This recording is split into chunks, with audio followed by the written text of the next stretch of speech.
So that's a great question. There's so much behind it. I think you pointed out something really interesting too. So I do portrait photography and cosplay photography, and to me, they're really the same. But I have noticed that distinction where it's like, as a cosplay photographer, it's your job to highlight the amazing work that the cosplayer, did. Like, it's not about you at all. It's about this is a person who put hundreds of hours into this amazing cosplay, and how can I bring that out as best as possible? And I've noticed that, like with portrait photographers, you see someone like Manny Ortiz, and you're like, oh, that's a Manny Ortiz photo. But you may see one of my photos of like Viv Sai, and it doesn't matter that it's me at all. It's about what she accomplished. And I like that, like ego death. It's like, it's not about me. And I think it's really important to balance it out. When I started this, I just had a Google Pixel, just like a Pixel One, my little cell phone with me. I've always loved anime and manga and video games, all that stuff. I moved to Seattle about 4 years ago from Michigan, and I just hunted down the first convention I could find. I remember I was eating at like Chipotle. I had no idea it was like Comic-Con weekend, and I saw like an Inuyasha walk by, and I was like, What is happening?" And I like followed them, and then there was just hordes of amazing anime characters just walking by, and it was like this magical moment. And that kind of got me started. I was like, okay, I love photos and I love anime. I want to take some pictures and just track what I see. And that's kind of how it started. And what I've learned more than anything is that when I got to Seattle, I was so nervous to meet people. But you can't be a cosplay photographer and be like too introverted. You have to learn to communicate with people and go up to them and ask permission to shoot. And sometimes they say no, and that's totally cool. And getting used to that kind of rejection was a really great lesson. And starting with cosplay photography and kind of learning to interact with strangers and just like be cool with asking permission and saying no and advertising myself, I brought all of that back into portrait photography. And now I kind of jump between the two, just whatever I feel like doing or whoever reaches out. And they both kind of inform each other and help each other quite a bit.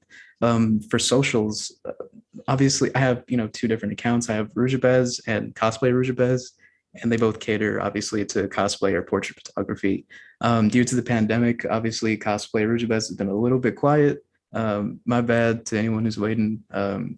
Conventions are coming back, so just wait. But yeah, it's been kind of fun to see how they're growing independent of each other and just trying to game the Instagram system as much as I can. Um, It's really interesting how you're able to take the stance that, okay, I understand that cosplay isn't necessarily going to grow right now because of lack of events, but at the same time, like, I'm still going to continue to push that account, see how it grows independently of what I'm doing as well. And also having that versatility where you're doing two very separate, that there is overlap, but the separate fields of photography instead of just focusing on one, because like you said, you are going to get some takeaway from what you're doing, and it is going to help inspire and make your craft better. Something that I realized when I started with my YouTube channel was that I was able to take some of what I was doing in my job and realize that, oh, okay, well, now I understand like how to navigate better with different demographics when I have a lot of different overlap. And there is always trial and error, but at the same time, I feel like any creative needs to have that sort of versatility and that sort of open mindedness to growing in different avenues that are still related to their craft.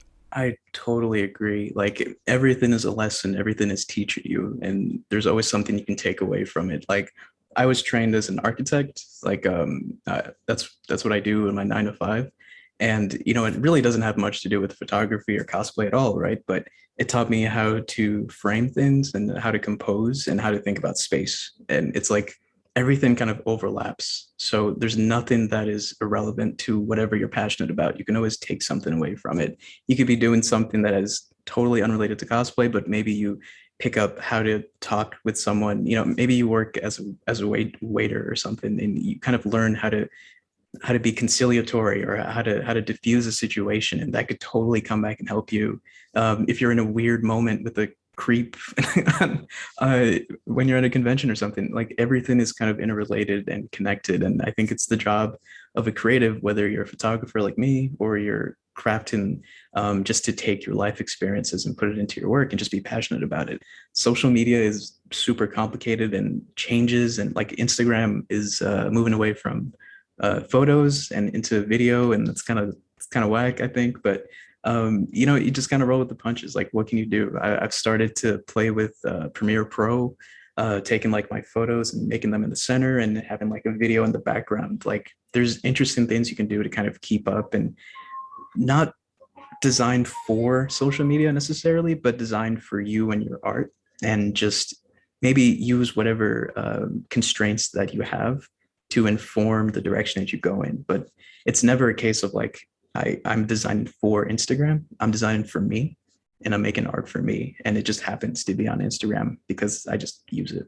And I think that's just a really important avenue to keep in mind.